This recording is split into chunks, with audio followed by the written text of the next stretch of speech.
안녕하세요. 40대 초반의 돌싱남입니다. 저는 특별한 여자친구가 있습니다. 친구에게도 말 못할 비밀스러운 연애를 하고 있습니다. 자랑하고 싶어서 이렇게 사연을 보냅니다. 저는 20대 후반에 결혼을 하고 30대 초반에 이혼을 했습니다. 전처와는 장기간 연애를 했고 그래서 결혼 생활이 순탄할 줄 알았습니다. 하지만 연애는 상상이었고 결혼은 현실이었습니다. 연애 때는 몰랐던 것들이 결혼 생활하면서 하나 둘씩 보이고 아무것도 아닌 거에 부딪히기 시작했습니다. 용변 후 변기 뚜껑 처리 문제, 치약자는 문제 등 매사에 트러블이 많았습니다. 물론 부부끼리는 조금씩 양보를 하면서 고쳐야 하는 게 맞다고 생각합니다. 하지만 전처는 항상 본인 위주로 해주기를 바랐습니다. 게다가 고부간의 갈등, 이런저런 갈등으로 인해서 둘 사이는 점점 안 좋아졌고 나중에 전처는 바람까지 피우다가 들켰습니다. 어차피 결혼 유지기간도 얼마 되지 않았고 돈도 그렇게 많이 없었기 때문에 협의 이혼을 하려고 했습니다. 하지만 전처는 한 푼이라도 더 받아내려고 소송을 걸었고 그것 때문에 2년에 가까운 시간을 정말 힘들게 보냈습니다. 그래서 결혼에 대해서 정말 부정적인 생각이 되었고 지금도 평생 다시는 결혼을 하지 않을 생각입니다. 이혼을 하고 처음에는 여자를 만나는 것도 싫었습니다. 그렇게 오랜 기간 사귄 전처랑도 트러블이 잦았던 것에 대한 스트레스도 있었고 전처와 오랜 기간 사귀면서 다른 여자를 만나지 않다 보니 처음부터 다시 시작해야 하는 것에 대한 두려움도 있었습니다. 처음에는 정말 몇 년 만에 혼자라는 게 좋아서 혼자 하고 싶었던 걸 다 하면서 시간을 보냈습니다. 여자 생각이 날 때는 혼자서 위로를 하거나 돈으로 여자를 안았습니다. 하지만 어느 순간부터 그런 삶의 현타가 왔고 연애는 해야겠다고 생각했습니다. 제 나이가 아직 젊어서 풀지 못하다 보니 스트레스가 쌓여만 갔습니다. 요즘은 어플이 정말 잘 되어 있습니다. 특히 저처럼 이혼 남녀들이 많은 어플이 있는데 그곳에 가입을 했습니다. 대부분의 어플이 그렇듯 남자는 돈을 내야 하는 시스템이었는데 어차피 혼자 살다 보니 돈을 쓸 때도 많이 없어서 현금 결제를 했습니다. 이 어플이 좋은 게 사진도 있고 각자가 원하는 상대방의 조건, 성격, 지역 등이 나와 있었습니다.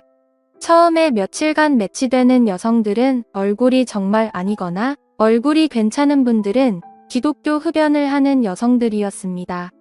그냥 자연스러운 만남을 해야 하나 하고 생각하던 자에 괜찮은 여성분이 보였습니다.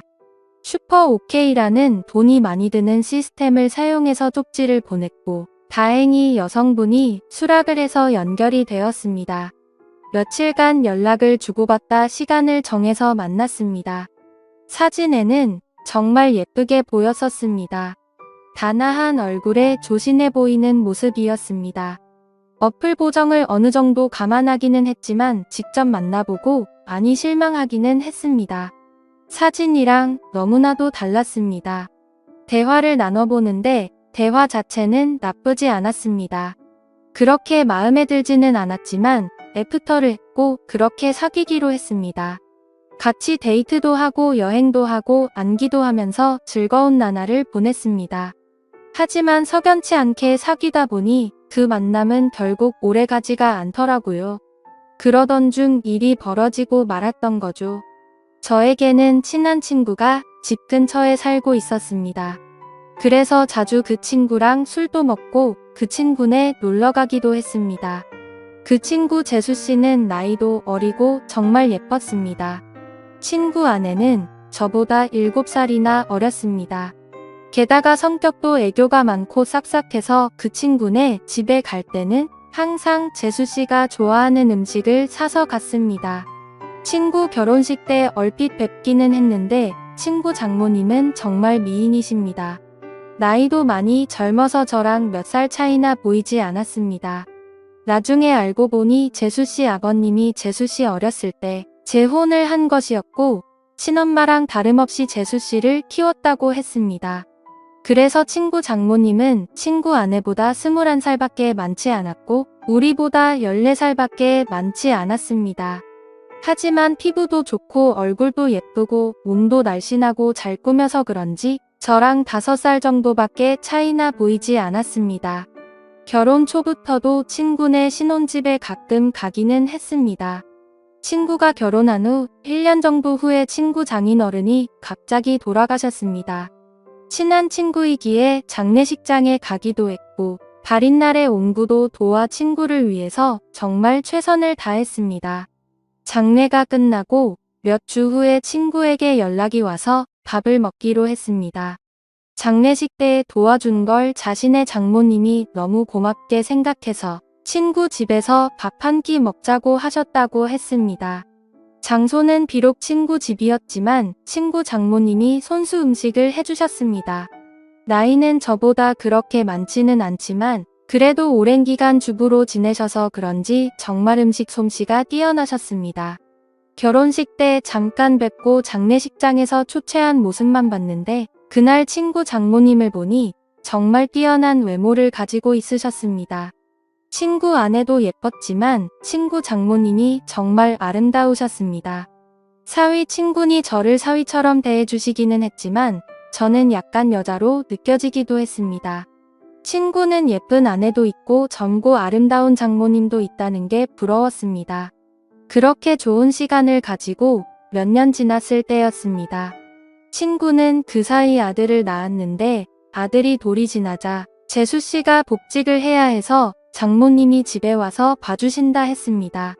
친구 아들이 너무 어릴 때는 한 번도 찾아가지 못했지만 돌잔치를 기점으로 친구도 시간이 많아져서 종종 밖에서 보기도 했고 2차로 친구네 집에 가기도 했습니다.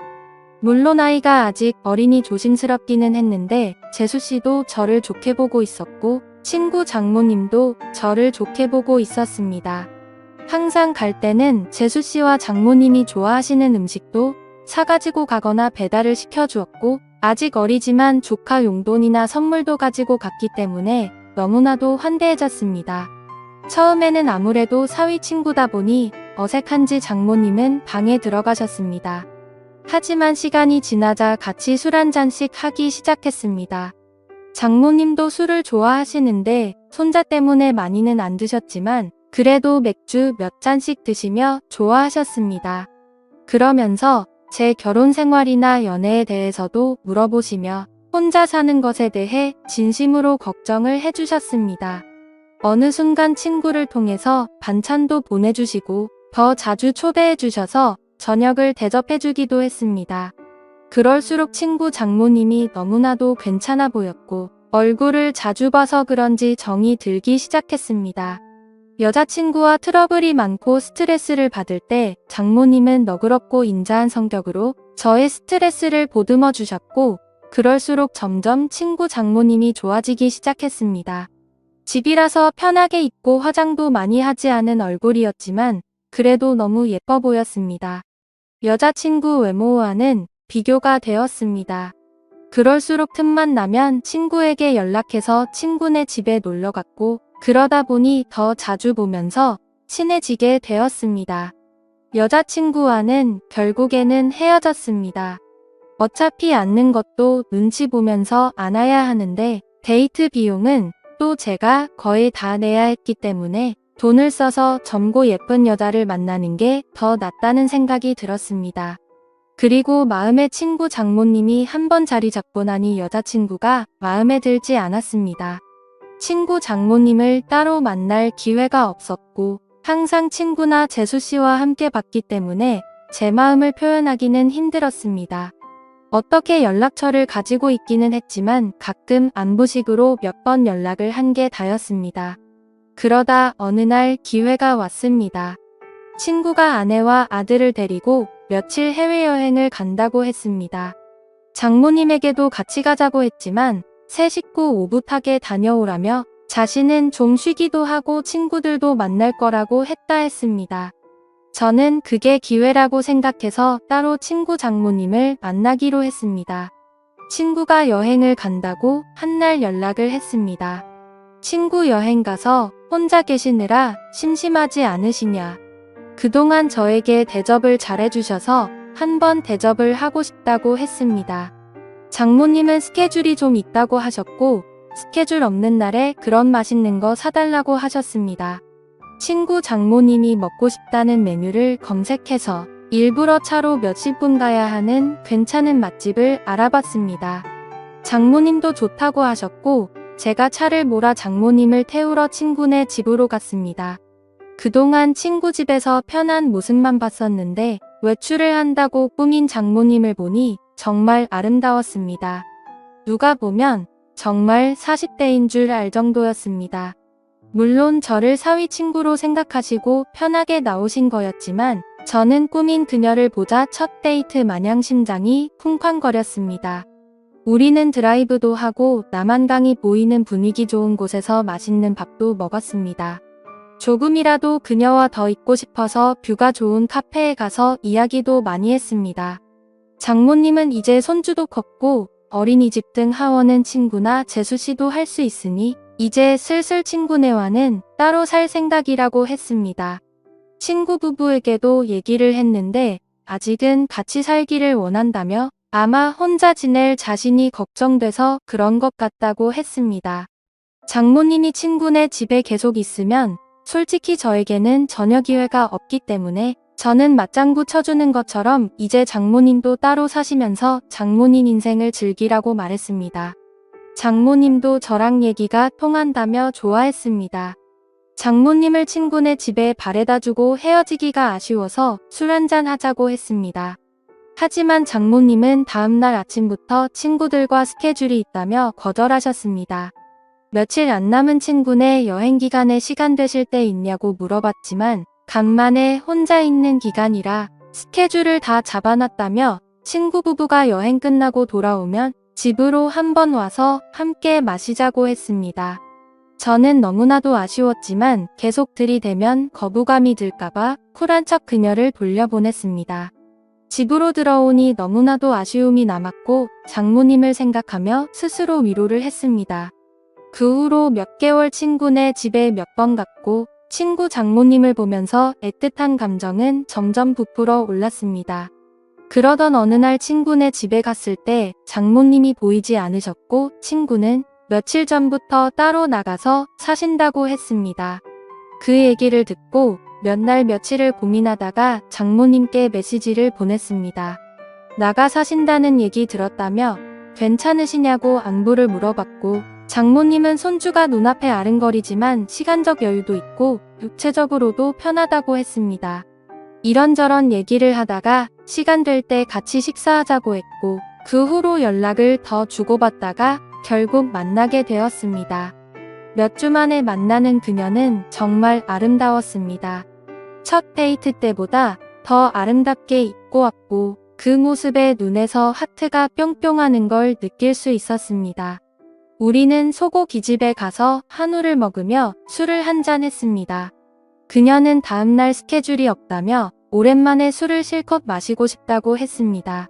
고기며 분위기며 모든 게 다 좋으니 술은 술술 들어갔고 장모님도 저도 술에 좀 취했습니다. 장모님은 은근히 제 마음을 알고 있다는 표현을 하면서도 자신이 나이도 있고 관계가 친구 장모님이니 그런 생각은 접으라는 식으로 말했습니다. 그 소리에 처음에는 당황하기도 하고 부끄럽기도 했지만 나이가 뭐가 중요하고 그리고 비밀로 하면 관계가 뭐가 중요냐며 제 마음을 고백했습니다. 어차피 이렇게 끝이 날 거면 제 마음이라도 고백해야 한다고 생각했습니다. 그녀는 제가 술이 좀 과했다며 일어서자 했고 그렇게 그녀를 택시에 태워 돌려보내고 가슴이 너무 아파서 눈물이 났습니다. 이혼 후 정말 좋아하는 첫 여자였는데 친구 장모님이라는 이유 때문에 만날 수 없다는 생각에 가슴이 먹먹했습니다. 친구 장모님이 아니었다면 만남조차 없었을 수도 있겠지만 그런 핑계로 이렇게 까이지 않았을 테니까요. 그렇게 몇 주간 너무 힘든 시간을 보냈습니다. 그러다 술에 취해 그녀에게 연락을 했습니다. 정말 좋아하고 잊으려고 노력해도 잘 안 된다고 한 번만 더 만날 수 있냐고 진심으로 고백했습니다. 며칠간 연락이 없다가 그녀에게서 연락이 왔고 그녀의 집 근처 술집에서 만났습니다. 다시 만난 그녀는 여전히 예쁘고 아름다웠지만 표정은 조금 차가웠습니다. 우리는 한동안 말없이 술만 마셨습니다. 이게 마지막일지도 모른다고 생각하니 너무나도 슬펐고 저는 마지막으로 제 진심을 이야기했습니다. 제 마음을 안 받아줘도 좋고 안 받아준다면 다시는 연락하지 않겠다고 했습니다. 하지만 그녀를 진심으로 좋아하고 사랑한다고 했습니다. 진심 어린 제 말이 통했는지 그녀는 조금씩 미소를 보이기 시작했습니다. 시킨 술 안주도 다 떨어져서 자리에서 일어나자고 말했더니 그녀는 장소를 옮겨서 맥주 한 잔 더 하자고 했습니다. 저는 그 자리가 마지막 자리일 줄 알았는데 그녀의 반응이 놀랍기도 하고 좋기도 했습니다. 맥주집으로 자리를 옮겼는데 이전 술집에서와는 다른 그녀의 표정과 몸짓이었습니다. 말은 안 했지만 그녀도 저에게 호감이 있는 것처럼 보였고 그녀는 저에게 호의적이었습니다. 우리는 맥주를 셀 수 없이 마셔댔고 정말 술이 많이 취했습니다. 중간중간 기억이 나지 않지만 정신을 차렸을 때 우리는 그녀의 집에서 술을 더 마시게 되었고 그렇게 그날 이후 우리의 연애가 시작되었습니다. 그녀와 저의 나이 차이는 크게 많이 나지 않아서 전혀 문제될 게 없었고 비밀만 잘 지키며 사랑한다면 아무런 문제가 없을 것 같습니다. 저도 그녀도 서로에게 푹 빠져 있고 이렇게 오랫동안 함께 사랑하고 싶습니다. 어떻게 보면 남들이 손가락질할 관계이지만 저도 혼자이고 그녀도 혼자인데 남들 시선으로는 문제가 되는 현실이 너무나도 안타깝습니다. 이 채널을 가끔 보는데 여기에는 저보다 훨씬 더 현명하신 인생 선배님들이 많으신 걸로 보입니다. 선배님들 인생 정도 되면 지금 제 현실에 대해서 좋은 말씀도 많이 해주시고 격려도 많이 해주실 거라고 판단됩니다. 한 번 사는 인생 정말 사랑하는 사람과 아름다운 사랑하는 게 좋은 거잖아요. 그녀의 말대로 물 들어올 때 노 젓고 싶은데 어떻게 생각 드시나요? 지금까지 제 사연을 읽어주셔서 감사합니다.